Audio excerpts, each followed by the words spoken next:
Assalamualaikum warahmatullahi wabarakatuh. Kembali lagi dengan saya, Muhammad Samsudin. Di kesempatan kali ini, saya akan menceritakan sebuah cerita yang berjudul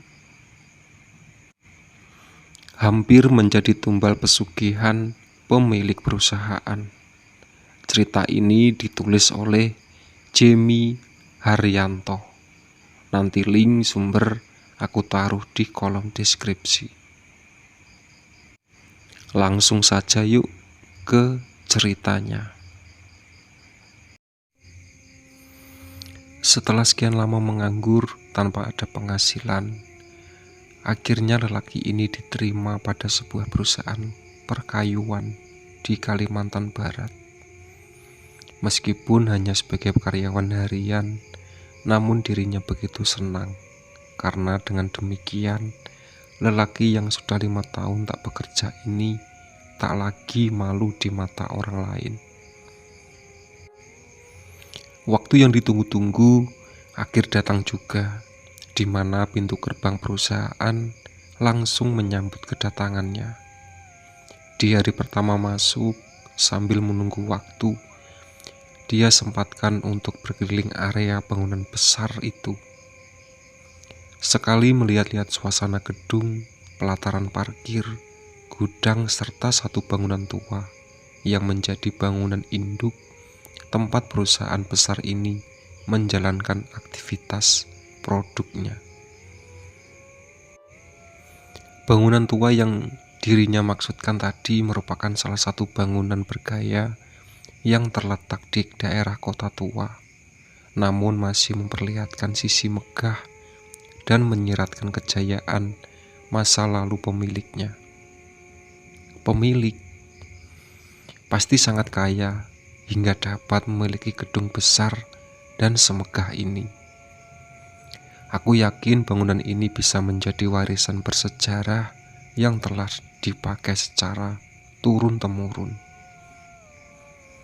Dari pemilik lama perusahaan ini kepada orang yang sekarang mewarisinya, ucapnya waktu itu.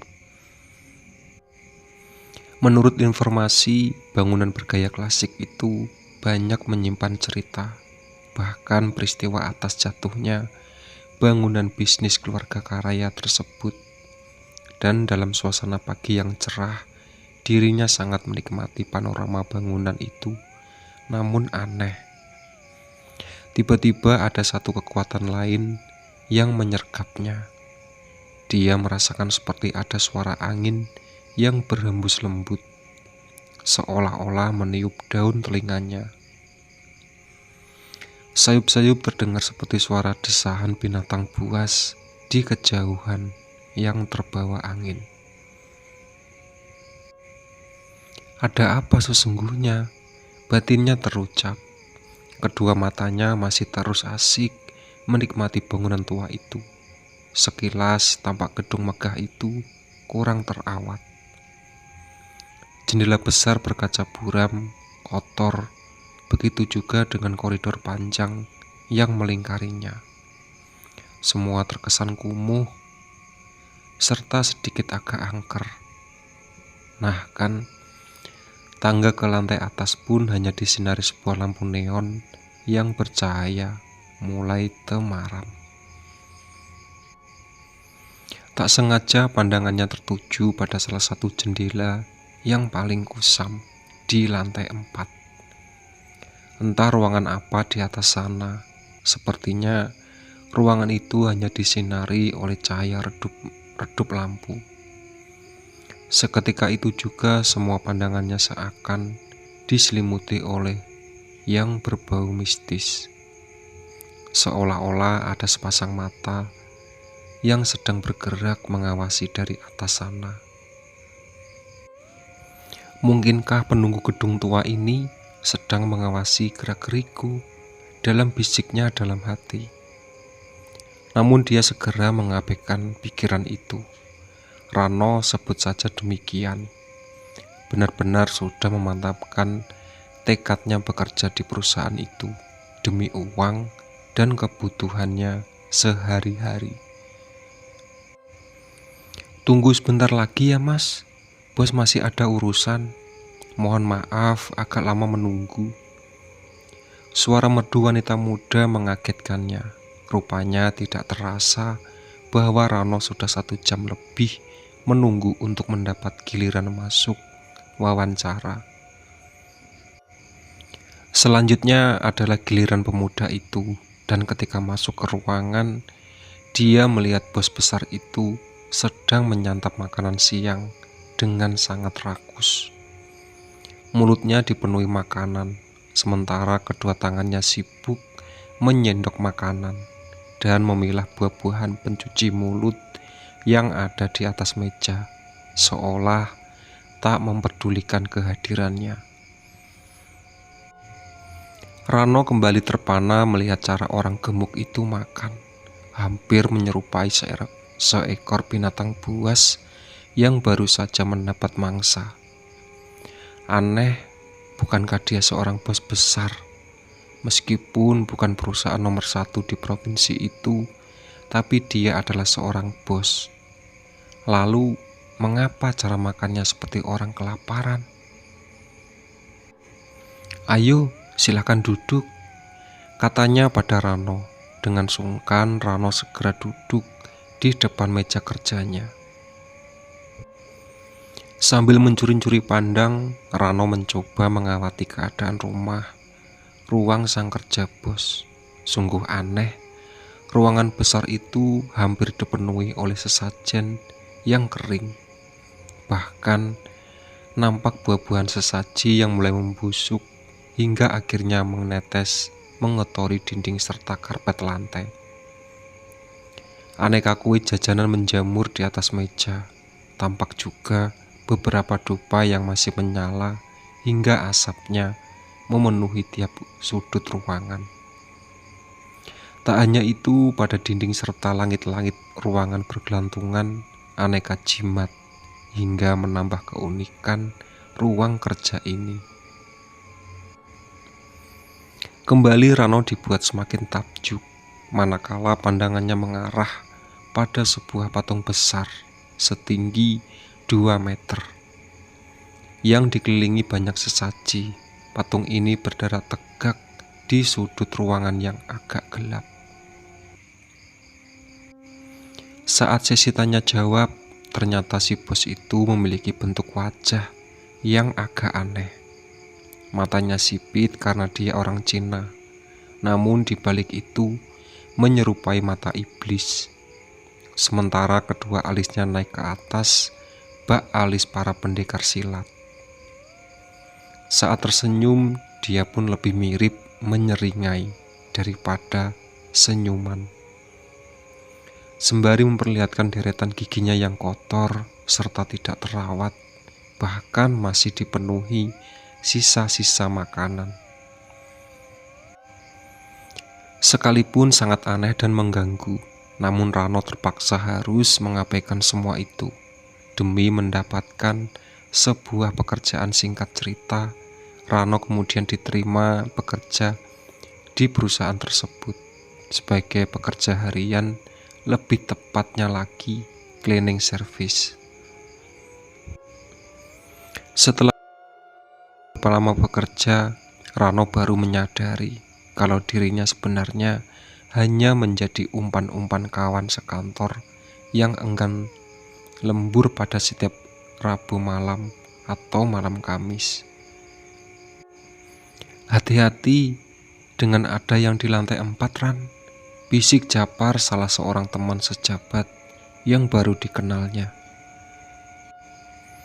Aneh, peringatan itu bukan hanya datang dari Japar, bahkan Pak Yopi, seorang satpam di gedung itu, juga mengingatkan agar tidak mencoba naik ke lantai 4 sendirian apabila hari telah gelap. Saya hanya takut akan terjadi hal buruk pada sampean, ucap Pak Yopi.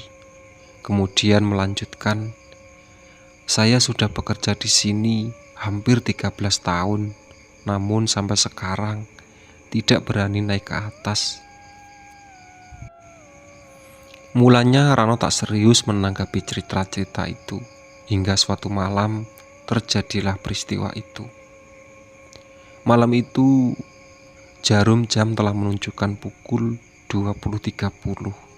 Hampir seluruh ruangan telah kosong. Suasana sepi dan senyap, bahkan kemudian berganti angker. Di luar sana angin berhembus kencang, disertai deru hujan. Rano duduk sendirian sambil terpaku pada dinding. Aneh, tiba-tiba pikirannya melayang ke ruang sepi di lantai 4 itu. Kemudian melirik ke ruang sepi dan bersinar redup itu. Sepertinya dari arah sana akan memunculkan satu bayangan, bahkan mungkin sesuatu yang mengerikan. Tak lama Rano melihat sekelebatan bayangan melintas. Rano segera bangkit mengejarnya.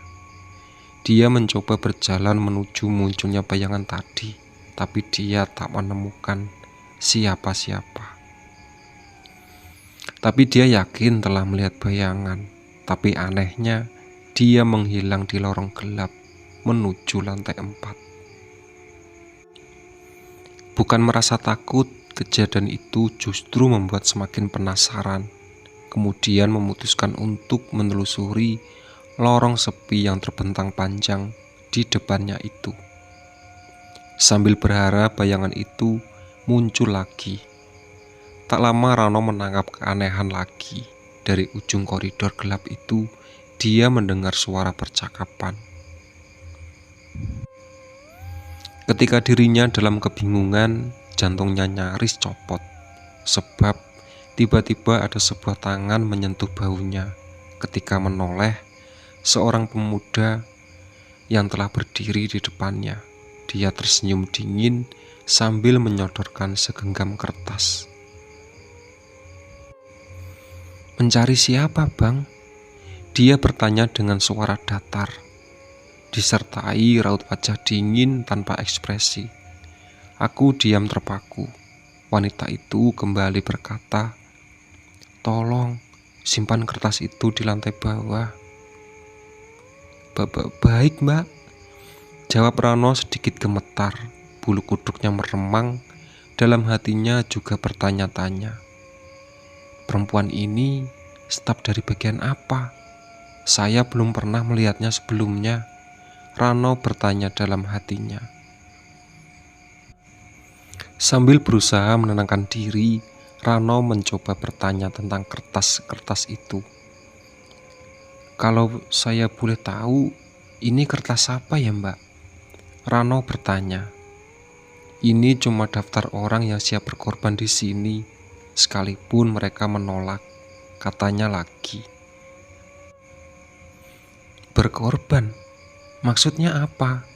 Rano sedikit kaget, sembari terus membolak-balikan dokumen itu. "Darah mereka," jawabnya dengan suara agak tertahan. Kali ini Rano kaget bukan main. Seketika pandangannya berubah gelap. Dan ketika terang kembali, dia melihat wanita itu sudah tidak ada lagi di hadapannya. Lalu samar-samar terdengar suara alunan pendek perempuan menyanyi dari arah lorong sepi ini.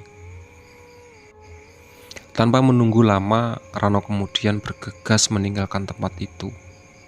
Setelah lebih dulu melemparkan kertas yang disebut dokumen tadi, pintu pun dibantingnya dengan kencang. Ia bersandar di dalam sebuah ruangan sambil mengatur nafas yang tersengal-sengal. Akibat peristiwa ganjil itu, rasa penasaran semakin bertambah. Apalagi pagi setelah malamnya Rano bertemu dengan sosok perempuan misterius itu, ternyata ada karyawan yang meninggal. Dia pun semakin ingin tahu. Belakangan, Rano mulai melihat ada beberapa kejanggalan. Bila dihitung, hampir setiap minggu, satu persatu rekan kerja atau sanak saudara, mereka ada saja yang meninggal. Menurut beberapa pegawai senior, setiap yang meninggal raut wajah mereka menyiratkan satu hal yang tidak wajar. Kabarnya wajah jenazah tampak menghitam, punggung, tangan, serta kakinya terdapat memar kebiruan, dan mata mereka terbuka. Dengan rona wajah mereka seolah habis melihat sesuatu yang amat menakutkan. Pernah juga terjadi sebuah peristiwa lucu namun menyeramkan. Suatu hari ada salah seorang manajer di kantor ini yang kerasukan roh perempuan. Sang roh bernama Wulan. Dia telah mati karena bunuh diri 100 silam. Lucunya, sang manajer yang bertubuh tambun dan galak itu tiba-tiba dapat berjalan sangat gemulai laksana perempuan. Tak hanya itu, suaranya juga berembut khas wanita muda.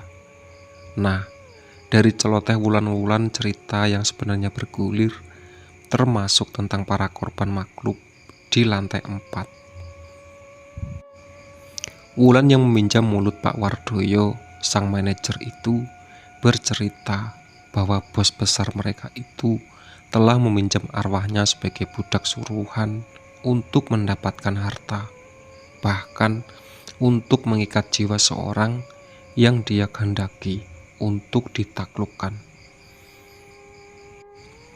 Arwah Wulan juga mengaku pada hari-hari tertentu dia akan diberi suguhan khusus oleh majikannya. Syaratnya bos mereka itu harus memakan 3 jenis makan kesukaan Wulan dalam jumlah yang amat banyak. Mungkin inilah penyebabnya kenapa bos mereka makan dalam jumlah banyak dan nampak rakus. Rano juga pernah melihat dukun kepercayaan bosnya datang di lantai 4 untuk mengadakan ritual semalam suntuk. Setelah itu, beredarlah cerita dari mulut ke mulut orang di dekatnya.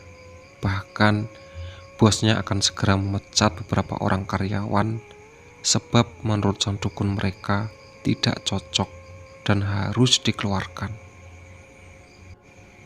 Yang terjadi selanjutnya setelah kedatangan dukun itu, suasana di dalam kantor semakin kacau.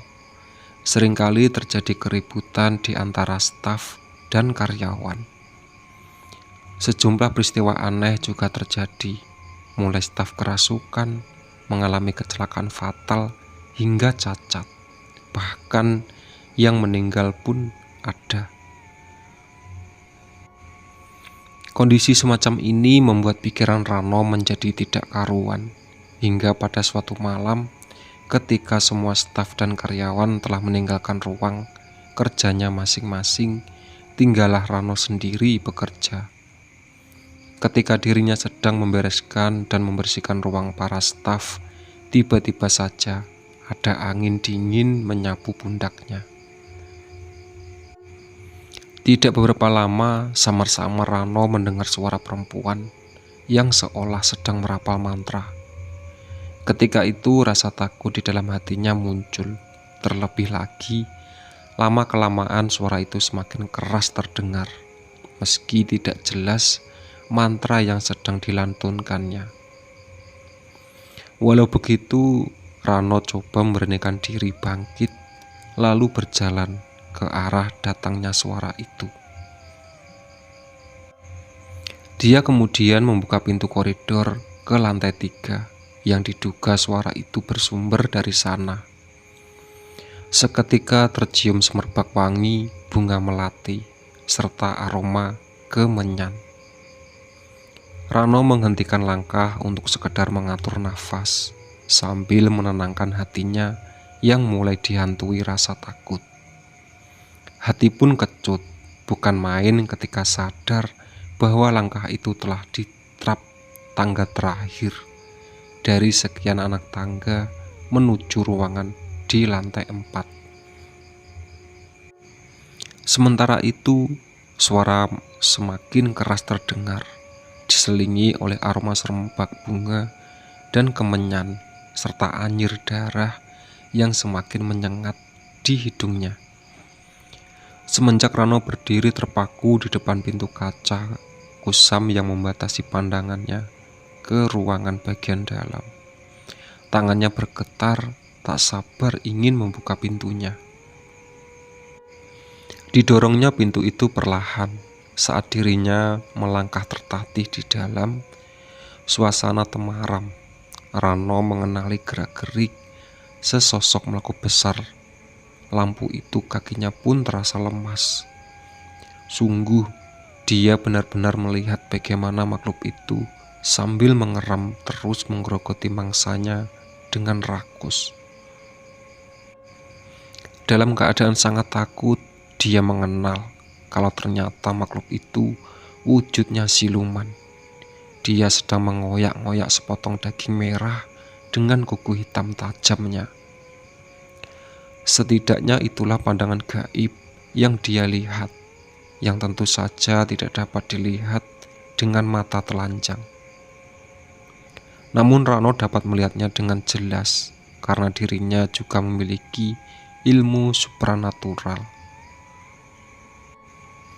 Aneh, tiba-tiba lampu di dalam ruangan itu padam. Rano terkejut dan hampir tidak menguasai diri lagi. Bau anyir darah busuk itu sangat menyesakkan dada, hingga kepalanya pusing. Suara dengusan laksana harimau besar itu menghentak jantungnya. Dalam ruangan gelap itu, Rano tidak dapat berbuat apa-apa selain membalikkan badan menghambur keluar ruangan. Tapi siluman itu tidak tinggal diam. Dia berusaha menangkapnya. Rano kemudian terdorong keluar dari ruangan. Tapi siluman itu tidak tinggal diam. Dia berusaha menangkapnya. Rano kemudian terdorong keluar dari ruangan itu. Di ruangan yang lebar terang itu, Rano cukup jelas melihat wajah makhluk aneh itu dengan seringnya gigi tajamnya yang berlumuran darah. Rano pun berteriak sekuat tenaga. Tidak sadar kakinya terpeleset.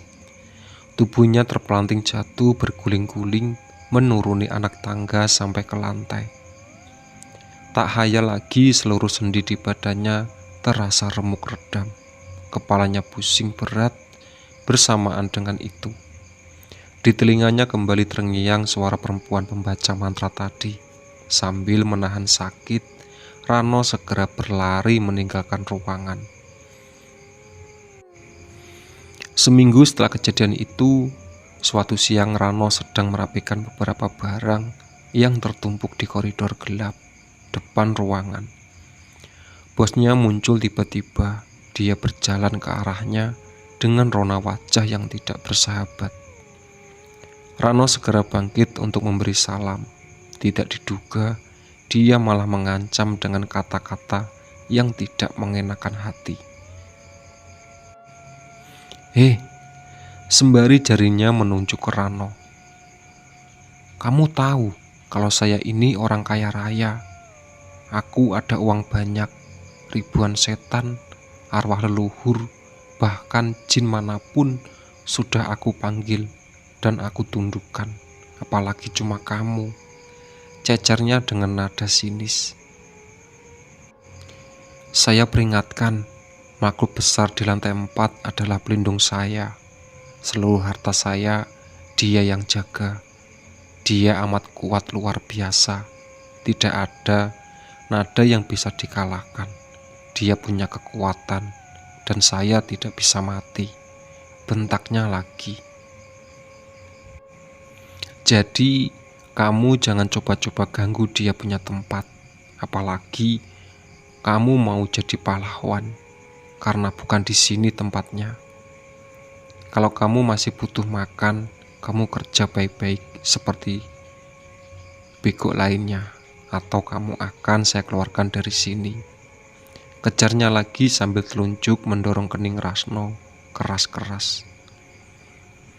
Setelah itu dia pergi sambil terus mengumpat dengan kata-kata yang sangat keras. Penghinaan bosnya itu memang sungguh menyakiti perasaannya. Harta dirinya telah diinjak-injak oleh bos gendut itu. Namun bukan ini alasan utamanya untuk bekerja Demi Tuhan, sejak peristiwa malam itu, bayangan menyeramkan makhluk itu selalu menghantuinya. Bahkan denggur nafasnya yang berbau busuk itu serasa begitu dekat dengan hidung dan telinganya. Rano sangat membutuhkan pekerjaan, namun dia memutuskan untuk segera resign dari perusahaan itu. Dan hari itu dia kembali duduk di sofa depan ruangan bosnya, menunggu giliran masuk seperti waktu itu. Tapi kali ini bukan untuk mengemis minta pekerjaan, namun dia akan mengundurkan diri. Tak lama kemudian Rano masuk. Ketika berhadapan dengan bosnya, sedikit pun dia tidak mau melihat wajahnya. Sembari menjawab pertanyaannya, dalam hati Rano terus berdoa dan berzikir, seperti yang pernah diajarkan oleh guru supranatulnya dulu, serta berusaha tetap menjaga kesadaran pikiran agar tidak terpengaruh jampi-jampi lewat tatapan matanya yang tajam itu. Sambil disertai sumpah serapah dari mulut bosnya itu, Rano segera keluar meninggalkan ruangan. Dengan nama Tuhan, Rano segera tinggalkan kerajaan setan itu untuk kembali ke kehidupan yang normal. Demikianlah sepenggal kisah yang pernah Rano alami. Sekedar informasi bahwa perusahaan itu sekarang sudah tidak ada lagi, alias dirobohkan. Bahkan sekarang tinggal lahan kosong tanpa bangunan. Perusahaan itu mengalami kebangkrutan. Itulah sahabat cerita dari hampir menjadi tumbal pesugihan pemilik perusahaan. Ditunggu video-video terbaru dari channel Muhammad Samsuddin. Oke.